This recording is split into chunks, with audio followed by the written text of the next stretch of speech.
809 స్తుతించుము యేసు ప్రభువు. పాట సంఖ్య 726.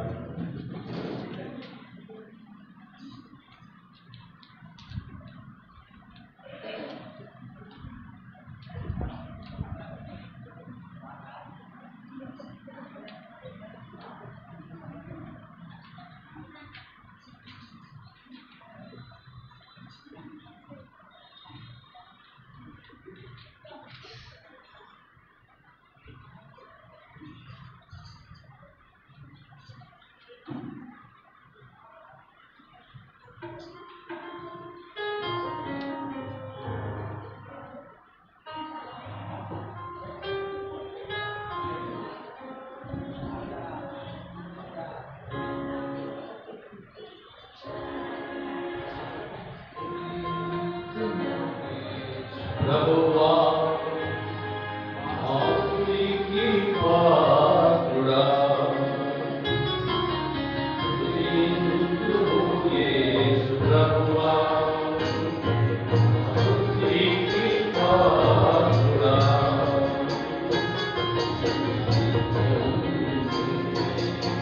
ఆరాధించి దేవునినే ఆరాధించి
పుస్తకాలలో 525 లేకపోతే 450.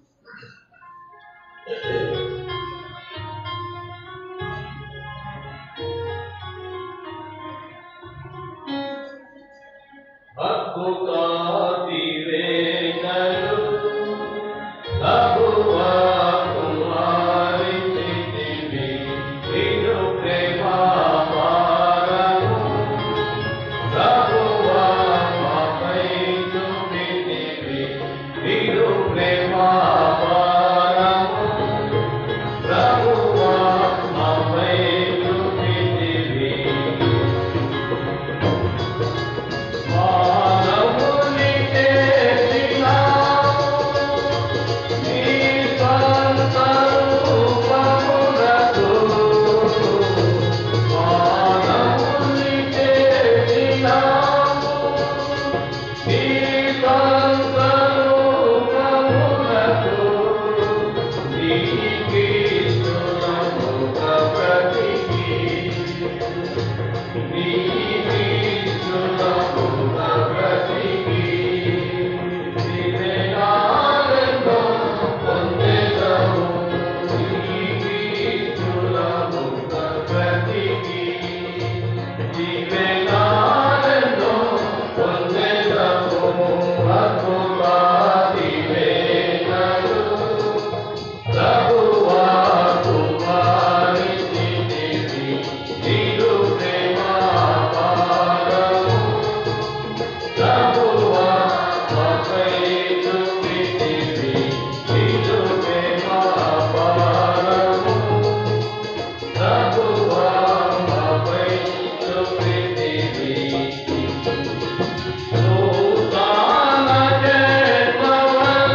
ఇంగ్లీష్లో కూడా నేర్పించాలని నాకు కోరిక ఉంది. నాతో చెప్పండి, what a wonderful treasure. What a wonderful treasure. Gift of God without measure. Gift of God without measure. We will travel together. My Bible and I.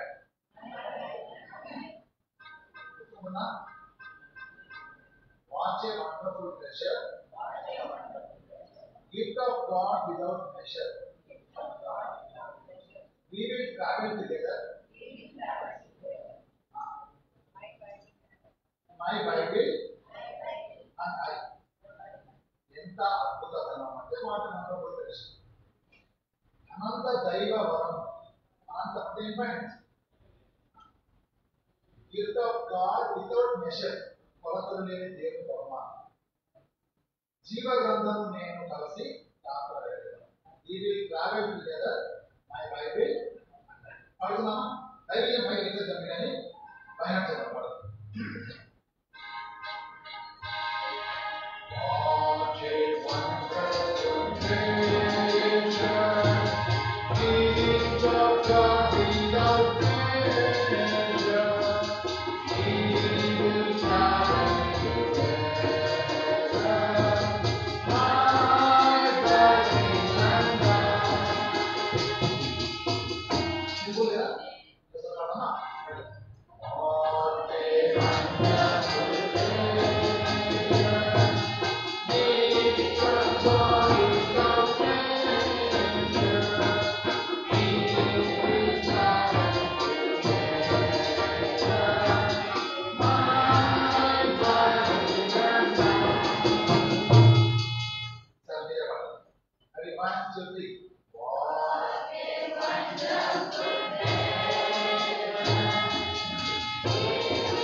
అపోస్తలుడైన పౌలు ఎఫెసీయులకు రాసిన పత్రిక 5వ అధ్యాయం 27వ వచనం. అపోస్తలుడైన పౌలు ఎఫెసీయులకు రాసిన పత్రిక 5వ అధ్యాయం 27వ వచనం.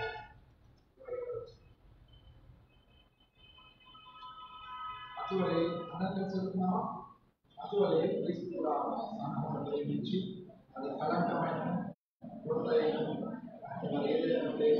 పరిశుద్ధమైన విధానం, దోషమైన విధానం, సంఘముగా వాక్యంతో ఉదక స్నానం చేత పవిత్రపరిచి అశుద్ధపరుచుకుంటారు. అప్రోదించుకున్నాం. మరొక భాగం చదువుతా. ఎఫెసీయులకు రాసిన పత్రిక 1వ అధ్యాయం 22-23 వచనాలు. ఎఫెసీయులకు రాసిన పత్రిక 1వ అధ్యాయం 22-23 వచనాలు చదువుతాం. మరియు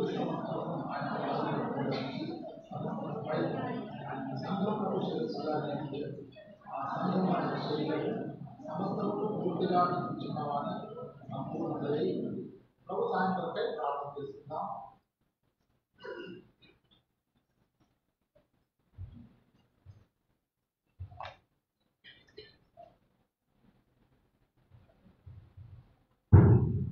మా ప్రియ పరలోకపు తండ్రి, నమ్మదగిన దేవ, నీ యుద్ధకు వచ్చి వారిని శ్రేష్టమైన ఈవులు ఇచ్చి ఆశీర్వదించిన దేవుడు, ఈ మందిరంలోని సమృద్ధితో తృప్తిపరిచి ఆనంద ప్రవాహ జలములోనే త్రాగించే దేవుడు మీ ఇంత తృప్తి కలదు అని రాయబడింది. ఈ ఇంటికి నిన్ను ప్రేమించి వచ్చిన నీ ప్రజలను వారి అక్కలు గుర్తించిన దేవుడుగా వారితో మాట్లాడమని ప్రార్థిస్తున్నాను. భౌతికంగా మాట్లాడే నేను నిష్ప్రయోజకులను నీ శిలువ రక్త ప్రోక్షణ తీసుకున్నగా పరిశుద్ధపరచి నీ నోటి కూరగా వాడుకోనండి. నీ మహిమార్థమై నన్ను వేరుగా జ్ఞాపకం చేసుకున్నాను. మా సమయాన్ని ఆశీర్వదించి మా తలపును చేపట్టి మా నిర్దేశం గుర్తించినట్లుగా ఈ స్వరము వినే మనసు మాకు దయచేది, విశ్వసించే హృదయం దయచేది. మామూలు మా సమయాన్ని ఆశీర్వదించి ఈ ఆవరణంతటినీ నీ నిబంధన రక్త ప్రోక్షణకి తీసుకొని వస్తున్నాం. మా మనస్సాక్షి ప్రతి ఇన్స్ట్రుమెంట్ పరిశుద్ధపరచి ఈ పనికి సిద్ధపరచి సమస్త మహిమ ఘనత మీకు ఆరోపిస్తూ మా రక్షకుడైన యేసుక్రీస్తు నామమున ప్రార్థించి వేడుకొచ్చున్నాము తండ్రి.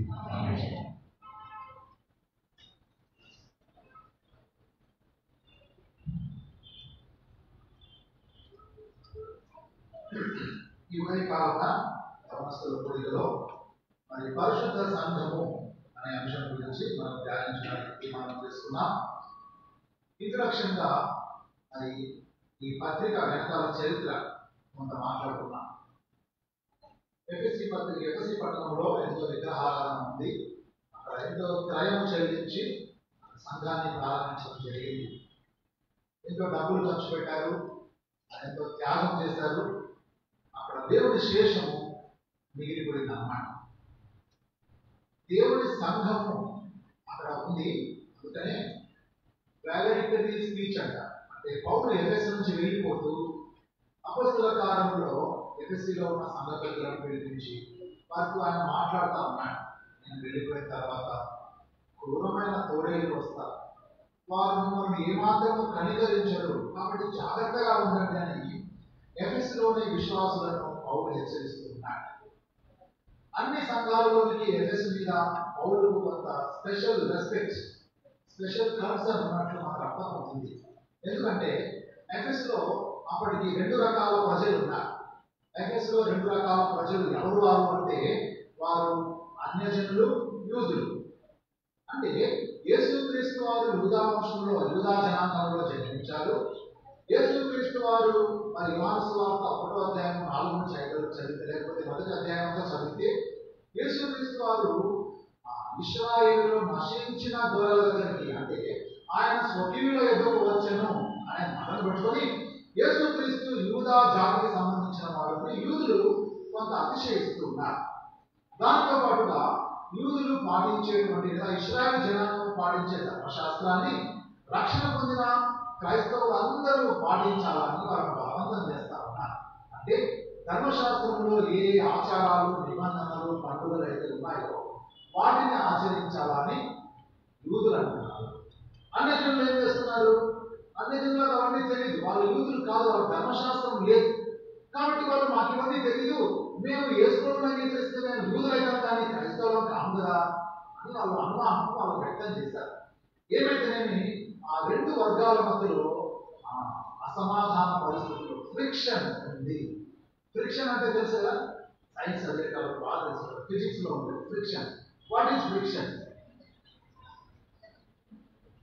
ఎప్పుడైతే సమానమైన ఉపరితలాలు లేని రెండు వస్తువులు కానీ పదార్థాలు కానీ ఒకదానినొకటి రాసుకున్నప్పుడు వచ్చేదే ఫ్రిక్షన్. సమానమైన ఉపరితలం ఉందనుకో ఫ్రిక్షన్ ఉంటుందా? రెండు అతుక్కొని పోతాయి. అర్థమైందా? మీరు స్టాండ్ పేపర్ గోడలు మరి సిమెంట్ కొట్టిన తర్వాత గరుగ్గా ఉండేదాన్ని ఒక స్టాండ్ పేపర్ వేసుకొని బరాబరా తిప్పుతారు. వుడ్ కటర్స్ వడ్రంగులు ఏం చేస్తారు? వాళ్ళు ఒక చెక్క పని చేసిన తర్వాత ఆ పైన పేర్లు గుచ్చుకుంటాయని చెప్పి స్టాండ్ పేపర్ తెచ్చి చేస్తే ఏమైంది? అది. సో అక్కడ ఘర్షణ వస్తుంది. టైర్లు రోడ్డు మీద నడవాలంటే ఘర్షణ ఉంటారు.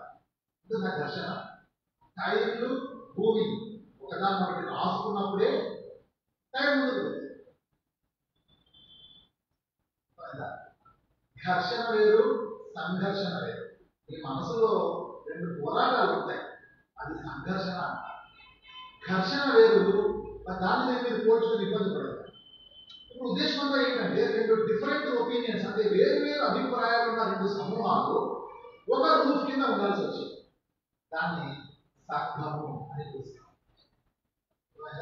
కొరంథీయులకు రాసిన పత్రికలో మనకు బాగా అర్థమవుతుంది. ఇప్పుడు యవనస్తులతో పాటు పెద్దవాళ్ళు కూడా ఉన్నారు కాబట్టి కొంత నేను కోట్ చేయడంలో తప్పలేదు. యవనస్తులకైతే ఇన్ డీటెయిల్ చెప్పాల్సి ఉంటుంది కాబట్టి కొరంథీయులకు రాసిన పత్రికలో కూడా పౌలు 11వ అధ్యాయంలో ప్రభువు బల్ల దగ్గరికి వాళ్ళని తీసుకొని వస్తూ పౌలు ఇదే మాటలు చెప్తారు. మీలో డిఫరెన్సెస్ ఉన్నాయి, మీలో డిస్ప్యూట్స్ ఉన్నాయి అని. ఆయన ఎక్కడున్నారు? ప్రభు బల్ల దగ్గరికి వస్తారు. ఎఫెసులో అంతకంటే ఎక్కువ డాక్ట్రినల్ డిఫరెన్సెస్ ఉన్నట్లుగా వాళ్ళ మధ్యలో అసమాధానం ఉన్నట్లుగా మనకు అర్థమవుతుంది. ఎందుకు? ఆల్రెడీ అక్కడ యెరూషలేములో హింసను తాళలేని యూదులు వాళ్ళు ఎఫెసుకి వెళ్ళి అక్కడ తలదాల్చుకొని ఉన్నారు. అక్కడ సువార్త ప్రకటించిన కారణాన అన్యజనులు అంటే విగ్రహారాధికులైన వ్యక్తులు ప్రభువును అంగీకరించి క్రైస్తవులు అయ్యారు. ఇప్పుడు వారు ఇరువురు కలిసి ఒక రాత్రి ఒక ప్రభువు బలను వాళ్ళు చేరాల్సి ఉంది, ఒక ప్రభువును ఆరాధించాల్సి ఉంది. అందుకే ఇప్పుడు పౌలు వాళ్ళకు ఈ చర్చ్ సంఘము అంటే ఏమిటో వాళ్ళకు ఇన్ డీటెయిల్ గా ఇక్కడ చెప్తూ ఉన్నాడు. పౌలు రాసిన పత్రికలు మనం చూస్తే ఎఫెసీయులకు రాసిన పత్రికలో దాదాపు 5 సార్లు ఈ మరుగైన దాన్ని మర్మము అనే ఈ మాటను ఎఫెసీయులకు పౌలు రాస్తూ ఉన్నాడు. ఆమెకు వచ్చిన 5వ అధ్యాయంలో వచ్చేటప్పటికి చూడండి ఏమంటున్నాడు. రండి, ఎఫెసీయులకు రాసిన పత్రిక 5వ అధ్యాయం 31వ వచనం అందరం చదువుకుందామా? 32వ వచనం, సారీ 32వ వచనం అందరం చదువుకుందామా? ఈ మర్మము గొప్పది, అయితే నేను క్రీస్తును గూర్చియు సంఘమును గూర్చియు చెప్పుచున్నాను. సంఘమును గురించి చెప్తా ఉన్నా, క్రీస్తును గురించి చెప్తా ఉన్నా. అంటే క్రీస్తు వేరే, సంఘము అంతేనా అర్థం? సంఘము క్రీస్తు వీళ్ళిద్దరిని గురించి చెప్తా ఉన్నాడు పౌలు. ఇప్పుడు మనం అర్థం చేసుకోవడానికి మొదటి అధ్యాయంలో 22-23 వచనాలు చదువుతున్నాం. ఏమిటి అక్కడ 22-23 వచనాలు ఉన్నాయంటే స్క్రీన్ బయట తీసుకోండి. ఎఫెసీయులకు రాసిన పత్రిక మొదటి అధ్యాయము 22-23 వచనాలు. 5వ అధ్యాయం 32వ వచనంలో నేను క్రీస్తును గురించి సంఘం గురించి చెప్తున్నాడు. మొదటి అధ్యాయం ఏం చెప్తున్నా అంటే ఇప్పుడు సంఘము అనేది శరీరము ఉందాక సమస్తమును నింపుచున్నామని సంపూర్ణత ఉన్నది. ఆ తర్వాత పై భాగం చదివితే ఆ సంఘము ఆయన శరీరము. ఇంకా పైకి పోతే ఆ సంఘమునకు శిరస్సుగా క్రీస్తు నియమించినాడు. సంఘం ఉంది, ఆ సంఘానికి శిరస్సు లేదు. దేవుడు యేసుక్రీస్తు వారిని తీసుకొచ్చి శిరస్సుగా పెట్టాడు. బైబిల్లో సంఘము అనే మాటకు చాలా పర్యాయ పదాలు ఉన్నాయి, అంటే వేరే వేరే పదాలు ఉన్నాయి. నేను కొన్ని రెఫరెన్సెస్ చెప్తే మీరు కరెక్ట్గా తీస్తే మనం ముందుకు వెళ్ళచ్చు. రండి చూద్దాం నేనేం రాస్తాను. కీర్తనల గ్రంథము 89వ కీర్తన 7వ వచనం. అక్కడ పరిశుద్ధ దూతల సభ అని రాస్తాను. సరే వినండి, రాసుకుని మీరు తీసేటప్పుడు టైం అయిపోతుంది కదా, మనము సమయాన్ని సద్వినియోగం చేసుకుందాం. రాసుకునే వాళ్ళు రాసుకోవచ్చు. తర్వాత 111వ కీర్తన మొదటి వచనంలో యథార్థవంతుల సభ అని రాసుకున్నాం. యెషయా గ్రంథము 60వ అధ్యాయం 21వ వచనంలో నేను నాటిన కొమ్మ అని చెప్తాను. ఎఫెసీయులకు రాసిన పత్రిక మనం చూసినాం కదా, క్రీస్తు శరీరము అని. అపోస్తలుల కార్యములు 20వ అధ్యాయం 28వ వచనంలో దేవుని సంఘము అంటాడు. మొదటి తిమోతి 3వ అధ్యాయము 15వ వచనంలో జీవము గల దేవుని సంఘము అని. హెబ్రీయులకు రాసిన పత్రిక 12వ అధ్యాయంలో చాలా పోలికలు అక్కడ రాస్తూ ఉన్నాడు. 22 నుంచి 23 వరకు మనం చదివితే మరి జీవము గల దేవుని పట్టణం అంటాడు, జ్యేష్ఠుల సభ అంటాడు, చాలా చాలా రాయబడ్డాయి. అయితే మనం ఎఫెసీయులలో మాత్రమే చూసుకుందాం. రండి, ఎఫెసీయులకు రాసిన పత్రిక 2వ అధ్యాయము 19వ వచనంలో ఏం రాయబడిందో చూద్దాం. రండి, ఎఫెసీయులకు రాసిన పత్రిక 2వ అధ్యాయం 19వ వచనం. కాబట్టి మీరిక మీదట పరజనులను పరదేశులైన ఇంతక పరిశుద్ధులతో ఏక పట్టణస్థులను దేవుని ఇంటి వారనై ఉన్నారు. ఇక్కడ సంఘం అనే మాటకు దేవుని ఇల్లు అని చెప్తాం. తర్వాత 21-22 వచ్చిన మనం చదివితే ప్రతి కట్టడం అందరూ కలిసి చదువుతున్నామా? ఎఫెసీ 2:21-22. ప్రతి కట్టడము ఆయనలో చక్కగా అమర్చబడి ప్రభువునందు పరిశుద్ధమైన దేవాలయములకు వృద్ధి పొందుచున్నది. ఆయనలో మీరు కూడా ఆత్మమూలంగా దేవునికి నివాస స్థలమై ఉన్నటకు కట్టబడుతున్నారు. సంఘం అంటే ఏంటి? ఇక్కడ దేవుని నివాస స్థలం.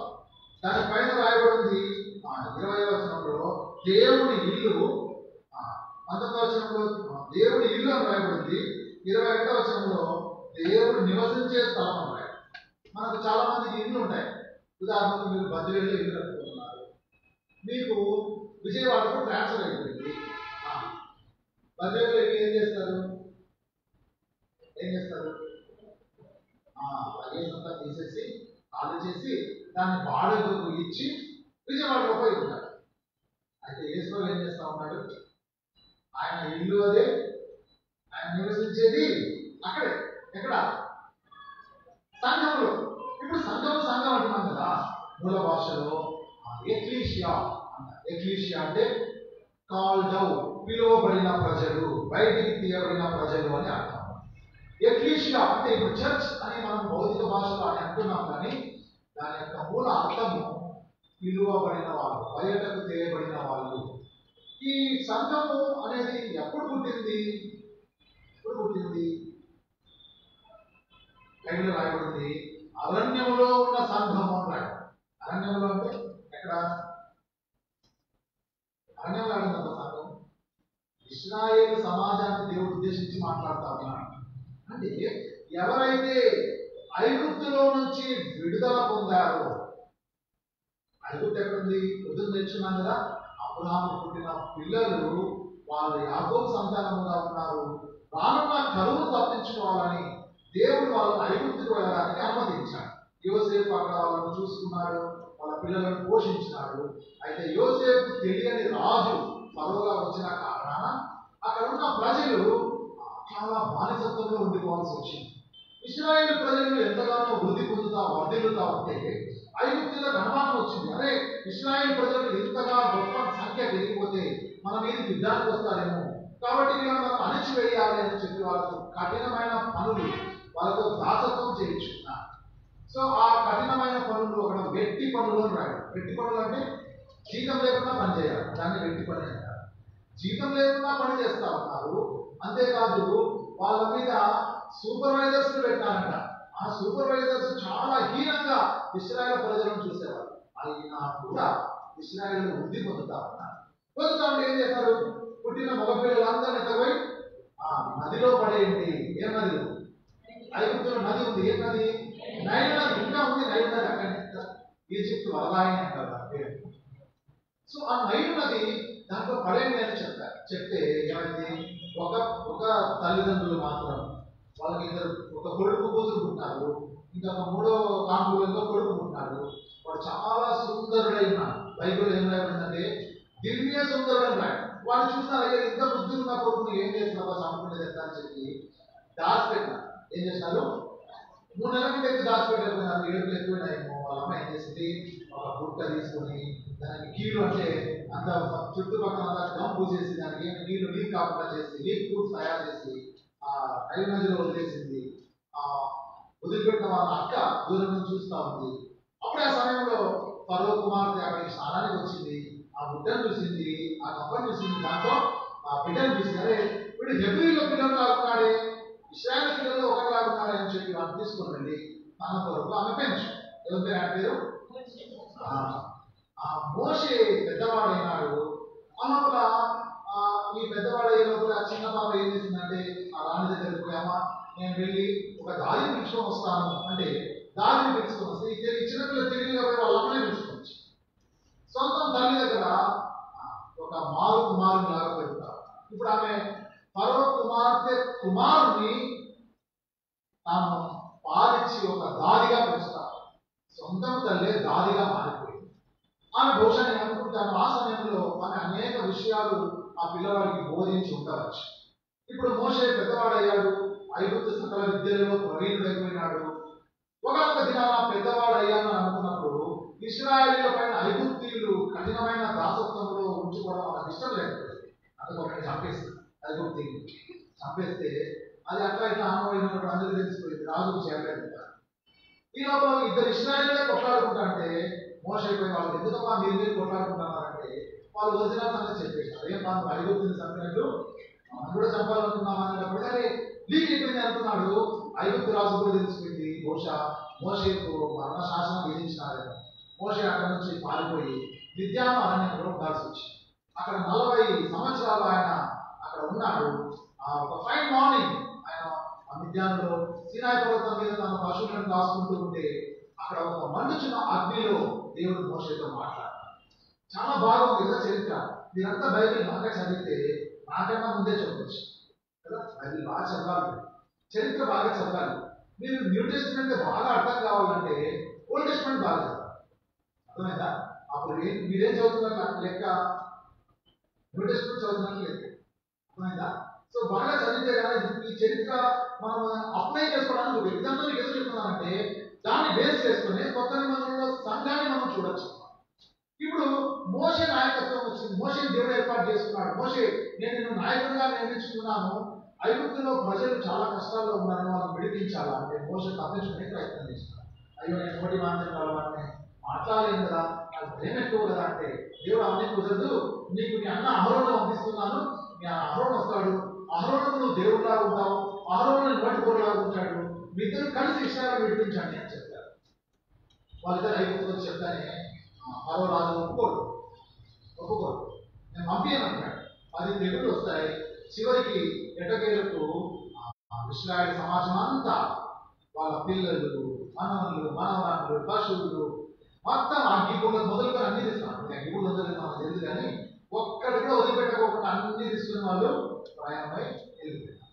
దానినే ఆ ఐగుప్తులో నుంచి బయటికి వచ్చినారే వాళ్ళు ఆ ముందు రోజు రాత్రి ఏం చేస్తారంటే వాళ్ళ ఇంట్లకు వాళ్ళు ఒక పస్కా పశువును వధించి పస్కా పండుగ చేసుకుని ఇళ్ళకు రక్తాన్ని తీస్తారు. ఏ ఇంటి గడపలకైతే రక్తం ఉండదో ఆ ఇంటిలో ఉన్న పిల్లలు మృత్యువాత పడరు, అంటే మరణదూత వలన దాటిపోయింది. ఏ ఇంటి గడపల మీద రక్తం లేదో వాళ్ళందరి ఇంట్లోకి మరణదూత పోయినాడు. ఆ పోయి తొలిచూలు పుట్టిన ప్రతి ఒక్కటి మనుషులు కావచ్చు, జంతువులు కావచ్చు, ఫస్ట్ బార్న్ వాస్ డెడ్. అంతా చనిపోయింది. భయంకరమైన రోదన ఐగుప్తులో వచ్చింది. అయితే ఇశ్రాయేలీయులు మాత్రము ఆ రక్తమును బట్టి వాళ్ళు సంతోషంగా బయటకు వచ్చినారు. అక్కడ మొదటి సంఘం యొక్క పునాది లేదు. దాన్నే అరణ్యంలో ఉన్న సంఘం అని అంటారు. వాళ్ళు ఐగుప్తులో నుంచి బయటకు వచ్చి కనాను దేశానికి ప్రయాణం కావడానికి 40 సంవత్సరాలు పట్టింది. 40 సంవత్సరాలు పట్టింది. చరిత్ర ఏం చెప్తుందంటే దాదాపు 38 సంవత్సరాలు కాదేశు అనే అరణ్యంలో వాళ్ళు ఉన్నారు. ఎక్కడున్నారు? మీకు ఒక ప్రశ్న, బెతెస్దా మందిరం వాళ్ళు ఓన్లీ బెతెస్దా వాళ్ళే చెప్తారు. 38 సంవత్సరాలు కాదేశులో ఉన్నారని గ్రంథం చెప్తుంటే చరిత్రకు చెప్తారు కదా. ఈ 38 సంవత్సరాలు కొత్త నిబంధనలు ఎక్కడ ఉందా? మా పిల్లలు చెప్తారు. Thank you. చెప్పండి, గట్టి చెప్పమ్మా.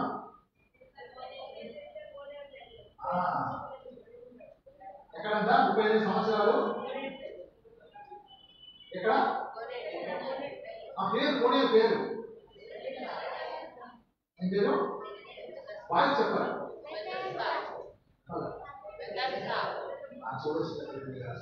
వినపాలి సార్, వినపాలి. వెనక ఉండాలి చెప్తున్నారా? మీ మందిరం పేరేంటి? ఏం అట్లా కలిసిపోయింది, కోఇన్సిడెన్స్ వచ్చిందా ఏం కదా. సో బెతెస్దాలో ఉన్న మనం కూడా కాదేశు అరణ్యంలో ఉన్నాం. కాదేశ్ అంటే ప్రతిష్ఠించుకునుట, పరిశుద్ధపరచుట. 38 సంవత్సరాలు దేవుడు ఇశ్రాయేలు ప్రజలను అరణ్యంలో ప్రతిష్ఠిస్తా వచ్చినాడు, పరిశుద్ధపరుస్తా వచ్చినాడు, పవిత్రులుగా చేస్తా వచ్చినాడు. చివరికి వాళ్ళు కనానులో పోయేటప్పటికి 6 లక్షల మంది కావడం బయలుదేరితే కనానులో చేరింది ఎంతమంది? మిగతా చచ్చిపోయినారా? అంటే మిగతా వాళ్ళు కూడా పోయినారు. ఇశ్రాయేలు ప్రజలు ఎవరైతే ఐగుప్తులో నుంచి బయటకు వచ్చినారో 6 లక్షల మంది, వాళ్ళందరూ 5,99,998 మంది కలిసి వచ్చారు. వాళ్ళ పిల్లలు కనాడ స్వతంత్రించుకున్నారు. అర్థమైందా? మళ్ళీ ఇద్దరే పోయారు కదా, యోషువ భార్య ఏమైంది, కాలే భార్య ఏమైంది అనకూడదు. అర్థమైంది కదా? మళ్ళీ ఇద్దరు పోయినారు, ఎట్లా ఉంటారు మిగతా అంతా లగేజ్ అంతా తీసుకుపోయినారు అనుకుంటారు. వాళ్ళిద్దరితో పాటు ఎన్ని లక్షలు, 5 లక్షల చెప్పండి, మాట్లాడండి, 99,998 మందికి సంబంధించిన పిల్లలు, వాళ్ళ సెకండ్ జనరేషన్ కనాన్లో. సో బెతెస్దాలో మనల్ని కూడా దేవుడు ఏం చేస్తాడు, ఐగుప్తులో ఆ అరణ్యంలో ఉన్న సంఘాన్ని పరిశుద్ధపరిచినట్లు మనల్ని కూడా ఇప్పుడు మనం ఐగుప్తులో ఉన్న సంఘంతో మనం పోల్చుకుందాం. సారీ, అరణ్యంలో ఉన్న సంఘంతో మనం పోల్చుకుంటే మొట్టమొదట వాళ్ళు ఐగుప్తులో నుంచి బయటకు వచ్చినప్పుడు వాళ్ళలో ఎవరు వచ్చినారని చెప్పిన పొద్దున చెప్పిన వాళ్ళ కూడా ఎవరు వచ్చినారు, ఐగుప్తులో నుంచి ఇశ్రాయేలు బయటకు వచ్చినప్పుడు వాళ్ళతో పాటు ఎవరు వచ్చినారు, ఐగుప్తులు కూడా వచ్చినారు. వాళ్ళని మిశ్రిత జనము అని అన్నారు. సో బెతెస్దాలో ఎవరు ఉంటారు, ఒప్పుకోవాలా లేదా, 38 ఏళ్ళు మీదనే ఉంటారు. గమనస్తులాగా గుర్తుపెట్టుకోండి, 38 ఏళ్ళు మిశ్రిత జనం మీతో ఉంటారు. గోధుమలు దిగుదల సంగతి తెలుసు కదా మీకు, ఏమైంది గోధుమలు దిగుదలు, ఒక ఆయన గోధుమలు ఇస్తున్నాడు చేతిలో, ఏం ఇస్తున్నాడు బాబు, వింటున్నారా, గోధుమలు ఇస్తున్నాడంట. వాళ్ళు కాపులా కాస్తే వాళ్ళు నిద్రపోతుంటే శత్రువులు వచ్చి గురుగులు ఇస్తున్నాయి. అవి గోధుమలాగానే ఉంటాయి, గోధుమలాగానే కనబడతాయి. ఒక రోజు గుర్తు పడతారు, యజమాని చెప్తారు, అయ్యా మనం నేను నిద్రపోతుంటే మాకు తిరిగి గోధుమలు గురుగులు ఇస్తున్నాయి అంటే ఆ యజమానుడు ఏం చేస్తాడు,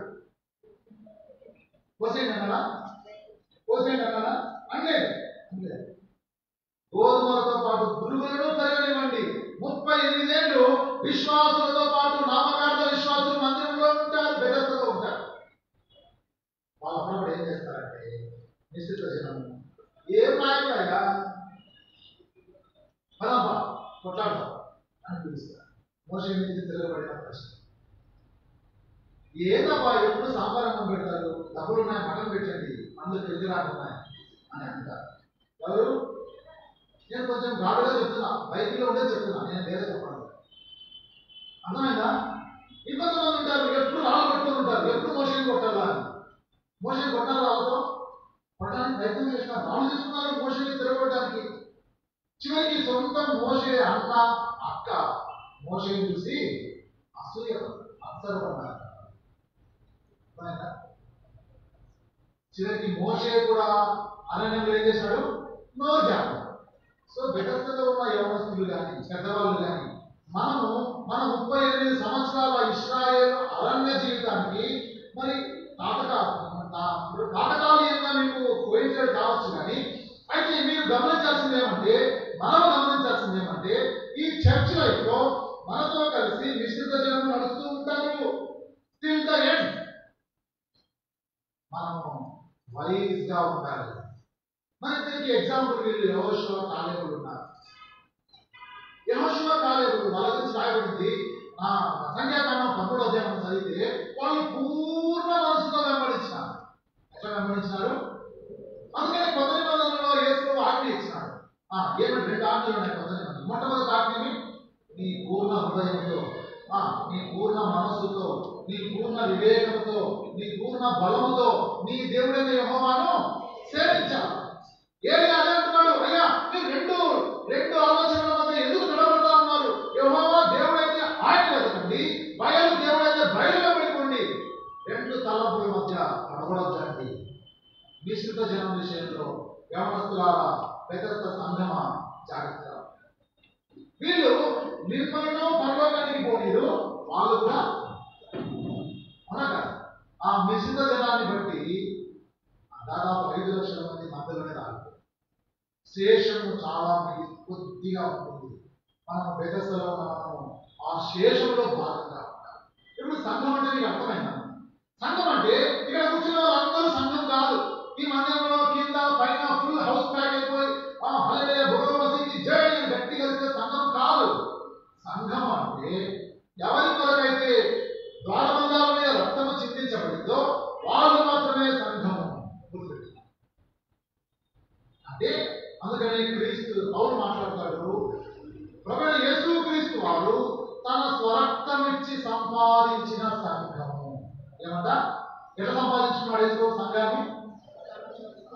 మనం ఈ మందిరం యొక్క ఈ ఏరియా మన ఫోర్ పార్ట్స్, మన తండ్రులు వాళ్ళ పాత విశ్వాసులు వాళ్ళు దీన్ని కొనుక్కొని మందిరాన్ని రిజిస్ట్రేషన్ చేసుకుంటారు. ఇది ఎవరిది అంటే బెదర్ద విశ్వాసుల మందిరం ఇది కదా, అవునా కదా? యేసుక్రీస్తు కూడా వాళ్ళని కొనుక్కున్నాడు. ఎట్లా కొనుక్కున్నాడు? పొద్దున చదువుకున్నాం, వెండి బంగారు వంటి క్షయ వస్తువుల చేత మీరు విమోచింపబడలేదు, కానీ అమూల్యమును నిర్దోషమును నిష్కలంకముకు గొర్రె పిల్ల అయిన యేసుక్రీస్తు రక్తం ద్వారా మనం కొనబడ్డాం. యేసుక్రీస్తు వారు శిలువలో రక్తాన్ని కార్చి ఆ రక్తాన్ని తాను ప్రధాన యాజకుని పరిచయం చేస్తూ తండ్రి సముఖంలోకి తీసుకుని పోయి మన పక్షంగా విజ్ఞాపన చేసి మన మీద ఉన్న శిక్షణ అంతా కొట్టివేసి మనల్ని పవిత్రులుగా చేసి ఆయన మన సంఘములో చేర్చుకున్నాడు. ఆయన శరీరముగా మార్చుకున్నాడు. ఎవరు మనం ఇప్పుడు? యేసుక్రీస్తు యొక్క శరీరము. ఇది మీకు అర్థం కావాలంటే ఒక మాట చూస్తారండి. మొదటి యోహాను పత్రిక అందరూ తీసుకోవాలి, బైబిల్ అందరూ తీసుకోవాలి. 4వ అధ్యాయం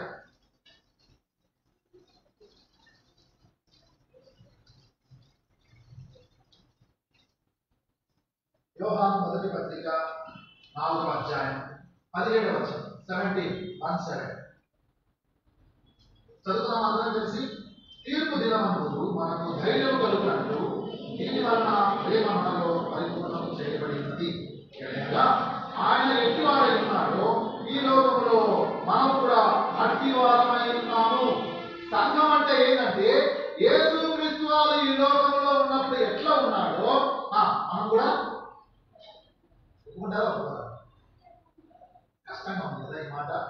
అమ్మా, యేసు ప్రభువు ఎంత సాత్వికుడు, నాలో ఎంత గర్వం ఉంది. యేసుక్రీస్తు వారు ఎంత ప్రేమ గలవాడు, నాలో ఎంత ద్వేషం ఉంది. యేసుక్రీస్తు వారు ఎంత దయాపూర్వకమైన మాటలు మాట్లాడతాడు, నేను ఎంత అహంకార స్వభావంతో మాట్లాడతాను. యేసుక్రీస్తు వారు ఎంత జాలి గల చూపులు కలిగి ఉన్నాడు, నేను ఎంత కామాతురత కలిగిన చూపులు కలిగి ఉన్నాను.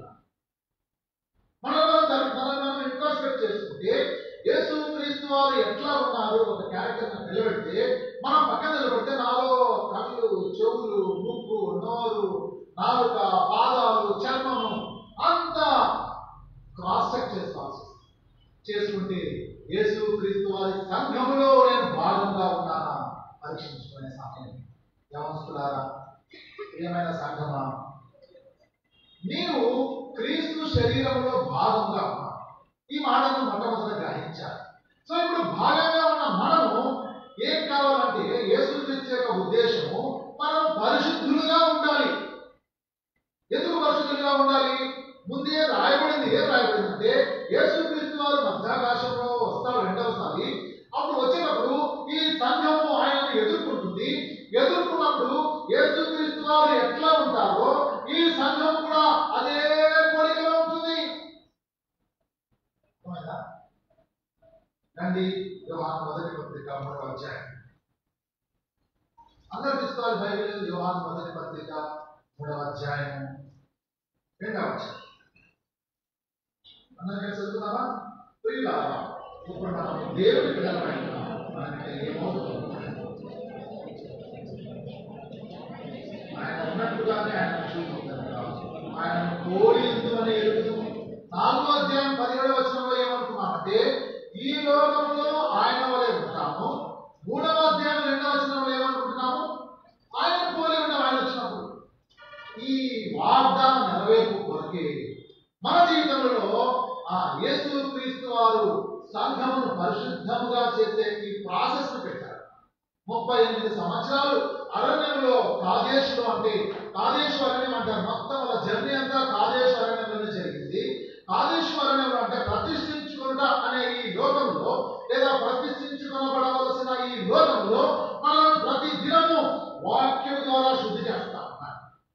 అందుకనే రండి మనం మన భాగంలో పోదాం. ఎఫెసీయులకు రాసిన పత్రిక 5వ అధ్యాయం. ఎఫెసీయులకు రాసిన పత్రిక 5వ అధ్యాయం 27వ వచనం. అందరం చదువుతున్నామా? మనం మొదటి చదువుతాం. అటువలే క్రీస్తు కూడా సంఘమును ప్రేమించి అది కళంకమైనను ముడతైనను అతిథి మరి ఏదైనా లేక పరిశుద్ధమైనది గాను నిర్దోషమైనది గాను మహిమగల సంఘము గాను ఆయన దాన్ని తన ఎదుట నిలబెట్టుకోవాలని వాక్యముతో ఉదక స్నానము చేత దాన్ని పవిత్రపరిచి పరిశుద్ధపరచుటకై దాని కొరకు తను తాను అప్పగించుకొనెను. పరిశుద్ధపరచుట ఎట్లా పరిశుద్ధపరుస్తా ఉన్నాడు అంటే వాక్యముతో పరిశుద్ధపరుస్తా, వాక్యముతో పరిశుద్ధపరుస్తా. అందుకనే సంఘానికి పరిశుద్ధపరచబడుట అవసరం అని తెలిసి బాధ్యత కలిగిన వాళ్ళు దైవ సేవకులు ప్రార్థన చేసి ఇట్లా కూడికలు పెడతారు. అర్థమైందా? ఏదో కూర్చోబెట్టి వాక్యం చెప్తానే ఉన్నారు కానీ ఈ వాక్యము విడుదలవుతుండగా పరిశుద్ధాత్మ దేవుడు మిమ్మల్ని ఒప్పిస్తా ఉంటే మనం అంతరంగంలో సరిచేయబడి క్రీస్తును పోలి ఉంటాం. ఆ నపుంసకుడు రథంలో పోతా ఉన్నాడు, యెరూషలేము నుంచి ఐథియోపియా వెళ్ళిపోతా ఉన్నాడు. ఆయన ఒక మంత్రి, గొప్ప అధికారంలో ఉన్న వ్యక్తి, బైబిల్ చదువుతా ఉన్నాడు, యెషయా గ్రంథం చదువుతా ఉన్నాడు. ఆయన అర్థం కాలే, రథంలో పోతున్నాడు. పరిశుద్ధాత్మ దేవుడు ఫిలిప్ను ప్రేరేపించినాడు. ఫిలిప్పు అన్ని సంవత్సరాన్ని పక్కన పెట్టి అప్పటికి ఫిలిప్ ఉన్న ప్రదేశంలో విస్తారమైన సువార్త జరుగుతా ఉంది. అదంతా ఆపి పక్కన పెట్టు, పో ఎక్కడికి పో, అరణ్యంలో పో. దేవుని ఆత్మ ఫిలిప్ లాక్కు వెళ్ళిపోయినాడు. రథానికి పోటీ పడి పరిగెత్తున్నాడు. ఎట్లా పరిశుద్ధాత్మ ఎట్లా తీసుకుపోయినాడు కానీ ఆ ఫిలిప్ పరిగెత్తుకుంటూ పోయినాడు.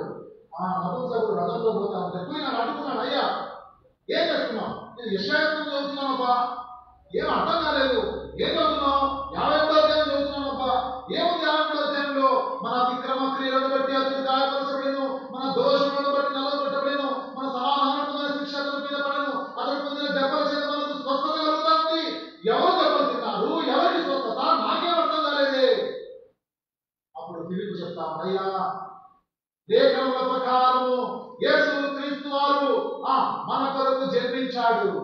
లేఖనముల ప్రకారము ఆయన పాపి అయిన మనుషుల చేత ఎటువంటి కారణం లేకుండానే, ఎటువంటి నేరము రుజువు కాకుండానే ఆయన శిలువ వేశారు. పాపం ఎరుగని ఆయన మన కొరకు పాపంగా చేసి ఆ శిలువలో ఆయనను వేలాడదీసి 3 మేకలతోటి చంపేశారు. ఆ యేసు రక్తము మనల్ని పరిశుద్ధపరుస్తుంది. యేసు క్రీస్తు వారు నీ పాప స్వభావానికి కావలసిన దెబ్బలన్నింటినీ శిలువ మీద భరించినాడు.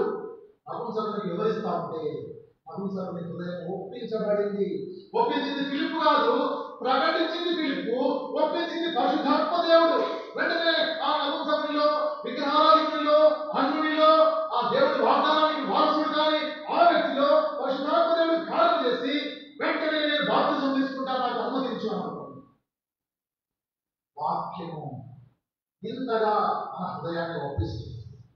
అందుకే నేను అవసరాలకు ముఖ్యంగా పిల్లలకు చెప్తుంటాను, ఉదయాన్నే బైబిల్ చదవండి, క్రమ పద్ధతిలో బైబిల్ చదవండి, స్థిరమైన బుద్ధితో బైబిల్ చదవండి. బైబిల్ చదివినాక దేవాలతో మాట్లాడాలని వేచి ఉండండి అని నేను ఎక్కడ పోయినా పిల్లలకు అవసరం చేస్తూ ఉంటాను. నేను కూడా ప్రాక్టీస్ చేసే ప్రయత్నం చేస్తాను.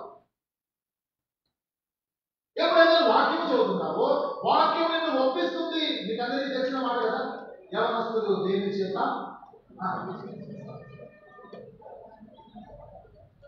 కదా. ఇప్పుడు యాకోబు 1:22 కూడా చెప్పండి, చదవండి.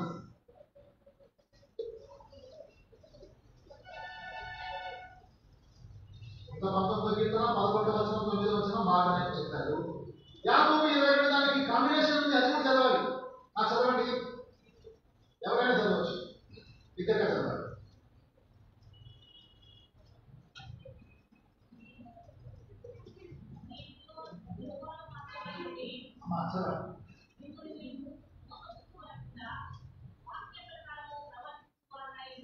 మీరు ఎవరు చదవాలి పెద్ద చేశారు కాబట్టి అందరికీ ఒక అసైన్మెంట్. అందరు నాతో కూడా చెప్పండి, మీరు అందరు చెప్పాల్సింది, మీరు వినువారు మాత్రమై ఉండి, తిరువారు కాదు, అలా తిరువారు మాత్రమే అంటే వ్యవస్థ చెడిపోతుంది. మీరు వినువారు మాత్రమై ఉండి మిమ్మల్ని మీరు మోసపుచ్చుకోనకుండా వాక్య ప్రకారము ప్రవర్తించువారునయుండుడి. నాకందరికీ తెలుసు 19వ కీర్తనలో ఏమది, ప్రార్థన శుద్ధి చేసుకోవాలంటే వాక్యం కావాలా? వాక్యం ఉంది. అయితే వాక్యం వినడం మాత్రమే కాదు, దాన్ని ఏం చేయాలా? దానికి మనం ఒబే చేయాలి, లోబడాలి. వాక్యం చెప్పింది చెప్పినట్టుగా మనం చేయాలి. అందుకనే యోహాను భక్తుడు అంటాడు కదా, యవనస్తులారా మీరు బలవంతులు, దేవుడి వాక్యం ఉంది మీలో సిక్స్ ప్యాక్ ఉందని చెప్పలే. అర్థమైందా? ఏమన్నారు యవనస్తులో? నీ దేవుడి వాక్యం ఉంది ఉందా? సంగమా యవనస్తులారా మీలో దేవుడి వాక్యం సమృద్ధిగా ఉండాలి. పొట్టబడిస్తే అక్షరం కాదు కదా. మన ఇంట్లో మాట్లాడుకున్నా వాక్యం మీద జవాబు చెప్పుకోవచ్చు. అందుకనే మన సంభాషణ ఉప్పు వేసినట్లు కృపాసహితంగా ఉంటుంది. ఎప్పుడైతే వాక్యం నీలో ఉంటుందో నీ మాటలు కృపాసహితంగా ఉంటాయి. ఎప్పుడైతే నీలో వాక్యం లేదో ఇరుపు మాటలు, గడసరి మాటలు, పుల్లగిరి మాటలు మాట్లాడతారు. సెటైర్లు ఎక్కువేస్తారు. వాక్యం లేని వాళ్ళు సెటైర్లు మాట్లాడతారు. వాక్యం ఉన్నది కృపాసహితంగా ఎಷ್ಟో మాట్లాడుతూ ఉంటే ఆ సైనికులు నాయకుడు వచ్చినాడంట. ఆయన చూసి ఈయన ఏందో ఇట్లా మాట్లాడుతున్నాడు, ఇంత అధికారం ఉంది నాకు. ఆయన వచ్చిన ఆయన ఒక అధికారి ఏసులో చూసి ఈయన అధికారం కలిగిన వాళ్ళే మాట్లాడుతూ ఉన్నాడు. ఇంకొక ఆయన వచ్చినాడు, అబ్బా ఎంత దయగల మాటలు ఏసులో మాట్లాడుతుంటాయి. ఎందుకు మనం పోల్చుకోవాలి? సంఘంలో మనము క్రీస్తుని పోలి ఉండాలి. క్రీస్తు తన శోధనల సమయంలో వాక్యాన్ని ఉపయోగించారు. యేసు క్రీస్తు వారు తాను సమస్య లేకుండా వెళ్ళాల్సి వచ్చినప్పుడు దేవుడు ఏం చేయమంటే అదే చేస్తానని చెప్పినారు. అందరూ ఒక సూపర్ వెరీ గుడ్ 5 రొట్టెలు 2 చేపలు 5,000 మంది పెట్టాము, మాకు కింగ్ గా ఉండాలని ఆయన పట్టుకొని రాజుగా చేయాలని వాళ్ళు ప్రయత్నం చేస్తా ఉంటే మనం అంటే ఎస్ మంచి బట్టలు కొనండి, మంచి కిరీటం తెప్పింది, ఏది లలిత జ్యువెలర్స్ లో మంచి దొరుకుతాయి, బంగారు తక్కువ దొరుకుతారు తెప్పించుకోవాలి అని చెప్పి మనం అరేంజ్మెంట్ చేసుకున్నాం. ఒక షాల్వా తీసుకురా, ఊళ్ళో అందరికీ చాటిపోయి నా ఫోటో వేసి కాంప్లీట్ కొట్టని చెప్తాం. ఆ వేసుకొని ఏం చేసినామంట? ఆయన తప్పించుకొని వెళ్ళాడు. తనను రాజుగా చేయబోతున్నానని ఎరిగి తప్పించుకొని పోయినాడు. యేసు లక్షణాలు అంటున్నాయి. సంగమా మనం ఎక్కడ ఉన్నాం? మనం పబ్లిసిటీ ఓరియంటెడ్ గా ఉంటాం. Publicity oriented. నేను ఒక 100 రూపాయలు మందిరంలో దానం చేస్తే మేము ₹1,00,00,000 ఇచ్చిన బిల్డప్ ఇస్తాం. చాలా దుఃఖకరమైన సంగతి. నేను ఇదంతా సూపర్ఫిషియల్ గా చెప్తున్నా, అంటే పైన జరిగే సంగతులు మీకు వివరిస్తున్నా. అయితే ఎఫెసీయులకు రాసిన పత్రికలో పౌలు ఉద్దేశం ఏంటంటే, సంఘమా ఎఫెసీయులారా మిమ్మల్ని దేవుడు పరిశుద్ధులుగా చేయాలా అనుకున్న ఉద్దేశం ఏంటంటే మీరు క్రీస్తును పోలి ఉండాలని.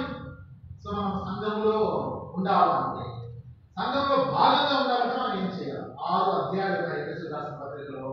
6 అధ్యాయాల్లో అర్ధ గంటలో 6 మోడల్స్ నేర్చుకున్నాం. ఓకే, దేవుడు చిన్నమైతే దేవుడు మనకు అనుమతిస్తే రేపటి దినాన డిటైల్గా చదువుతాం. సో సంఘంలో మనం ఉండాలంటే ఏం చేయాలి? సంఘం అంటే ఎవరనుకున్నాం? సంఘం అంటే 1వ అధ్యాయం 22వ వచనం ప్రకారం యేసుక్రీస్తు యొక్క శరీరం. శరీరంలో మనం భాగం కావాలంటే ఏం చేయాలి? ఈ మధ్య డాక్టర్ కన్ను తీసి వేరే వాళ్ళ కన్ను పెడతారు. బ్లడ్ తక్కువైతే వాళ్ళకి బ్లడ్ తీసి ఎక్కిస్తారు. కిడ్నీలు ట్రాన్స్ప్లాంటేషన్ చేస్తారు. మొన్న ఎక్కడో పంది గుడ్డు తీసుకొచ్చి పెట్టారు అనుకోండి. ప్రయోగాలు జరుగుతున్నాయి. ఒక గుండె అక్కడ తీసుకొచ్చి ఇక్కడ 3 గంటల్లో పెట్టేసినారు. మనం పేరు చూస్తాం కదా. ఒక వ్యక్తి శరీరంలోనికి ఇంకొక అవయవము రావాలంటే మొట్టమొదటిగా ఏం కావాలా? బ్లడ్ గ్రూప్ మ్యాచ్ కావాలి. ఏం కావాలా? అవునా? డాక్టర్ ఎవరంటే నాకు క్షమించండి, నేను అంత తెలియదు నాకు దాని గురించి.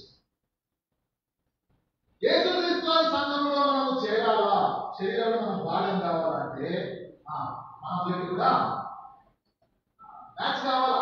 యేసుక్రీస్తు వారి బ్లడ్ తో మనకు మ్యాచింగ్ జరగాలి. అంటే యేసుక్రీస్తు వారి రక్తంలో మనం కడగబడాలి. ఉదయకాలం మనం చూసుకున్నాం, యేసుక్రీస్తు వారి రక్తం మనకు విమోచన ఇచ్చింది. ఆ విమోచన 10 భాగములుగా ఉందని మనం చూస్తున్నాం. కేవలం విమోచించినాడు కాదు, దాంట్లో 10 స్టేజెస్ ఉన్నాయని మనం అనుకున్నాం. ఇప్పుడు ఆ విమోచించబడిన మనము ఎందుకు విమోచించినాడు? రండి చూద్దాం. ఎఫెసీయులకు రాసిన పత్రిక 6వ అధ్యాయం 4, 6 కలిసి ఉన్నాయి కదా, అందరం చెప్తున్నామా? ఎట్లనగా తన ప్రియుని యందు తాను ఉచితంగా మనకు అనుగ్రహించిన తన కృపామహిమ కీర్తి కలుగునట్లు తన చిత్త ప్రకారమైన దయా సంకల్పము చొప్పున యేసుక్రీస్తు ద్వారా తనకు అందరు చదువుతున్నారా? అందరు చదవాలి. యేసుక్రీస్తు ద్వారా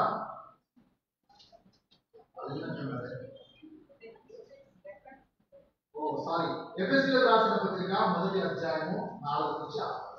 క్షమించండి, ఎఫెసీయులకు రాసిన పత్రిక 1వ అధ్యాయము 4 నుంచి 6. ఎట్లనగా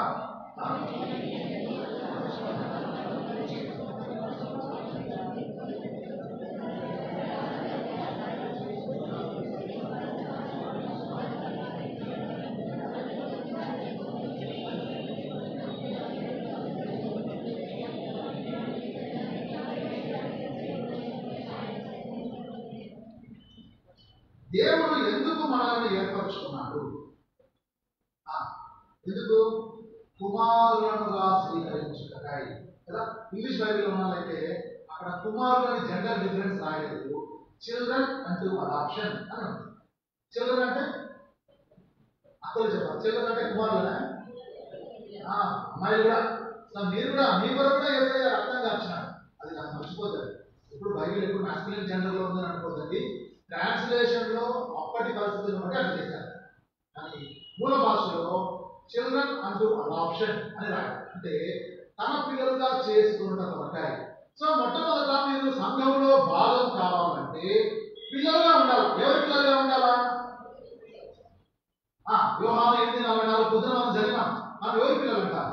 మీ తండ్రి అయిన అపవాది సంబంధులు. అయితే మీకు ఎవరి పిల్లలు కావాలా? దేవుని పిల్లలు కావాలి. ఎట్లా దేవుని పిల్లలు అవుతారు? యోహాను 1:12 తన్ను ఎందరు అంగీకరించడో అనగా తన నామమునందు విశ్వాసం ఉంచిన వారికి దేవుని పిల్లలకు ఆయన అధికారాన్ని ఇచ్చాడు. అంటే దేవుని పిల్లలు కావాలంటే ఏం చేయాలా? యేసుక్రీస్తునందు విశ్వాసం ఉంచాలా. నువ్వు క్రైస్తవ కుటుంబంలో ఉంటే సరిపోదు, మందిరంలో పరిచయం చేస్తే సరిపోదు, మందిరానికి డబ్బులు ఇస్తే సరిపోదు, మందిరంలో విరోచితంగా స్వార్థ చేస్తే సరిపోదు. మొట్టమొదట నీవు దేవుని బిడ్డగా చేయబడాలి. ఎట్లా చేయబడతావు? నీవు తప్పకుండా దేవుని బిడ్డగా చేయబడాలి. ఎందుకు? లేకపోతే నీకు సంఘంలో భాగం లేదు. అందుకనే గలతీయులకు రాసిన పత్రికలో రాయబడింది, పిల్లలు వారసులు. పిల్లలు ఏమంటా? పిల్లలుగా ఉంటే వారసులు కాలేదు. దేవుడు ఈ సృష్టిని అంతా చేసింది. ఎందుకంటే ఈ సృష్టి ఆదాము చేతుల్లో పాడైపోయింది కాబట్టి ఒక నూతన సృష్టిని చేసి దానిలో మానవుణ్ణి సర్వోత్తమమైన వ్యక్తిగా తన చేతి పని యొక్క cream of his hand work అన్నాడు. అంటే తన చేతి పని యొక్క శ్రేష్టమైన నిపుణత కలిగిన ఆ మానవుణ్ణి అక్కడ చూపించాలనేది దేవుని కోరిక. లోకంలో ప్రధానుల అధికారులు, ప్రిన్సిపాలిటీస్ అనే పదం రాయబడింది. ఆ ప్రధానులు అధికారులు వీళ్ళందరి ఎదుట విజయోత్సవంతో ఊరేగించే క్రీస్తు సంఘంలో నేను పెట్టాలని కోరుకుంటున్నాను. విజయోత్సవంతో ఉండాల్సిన నీవు మొట్టమొదట దేవుని బిడ్డగా ఉన్నావా లేదా పరీక్షించు. ఇది నాకు రైట్ టైం లో ఇక్కడ వచ్చి కూర్చున్నాం. అందుకే నేను ప్రశ్నిస్తా ఉన్నాడు. నువ్వు అనుకోవచ్చు ఫలానాయన కొడుకు అని. కొంతమంది పిల్లలు వాళ్ళ తమ్మ నాన్న పేరు చెప్పుకునే సిగ్గుపడతారు బీదలు. అయితే ఇప్పుడు సిగ్గుపడని అక్కర్లేదు, దేవుని బిడ్డగా నువ్వు పిలువబడతావు. ఎప్పుడు? విశ్వాసం నుంచి. ఎవరైనా విశ్వాసం ఉంచాలా?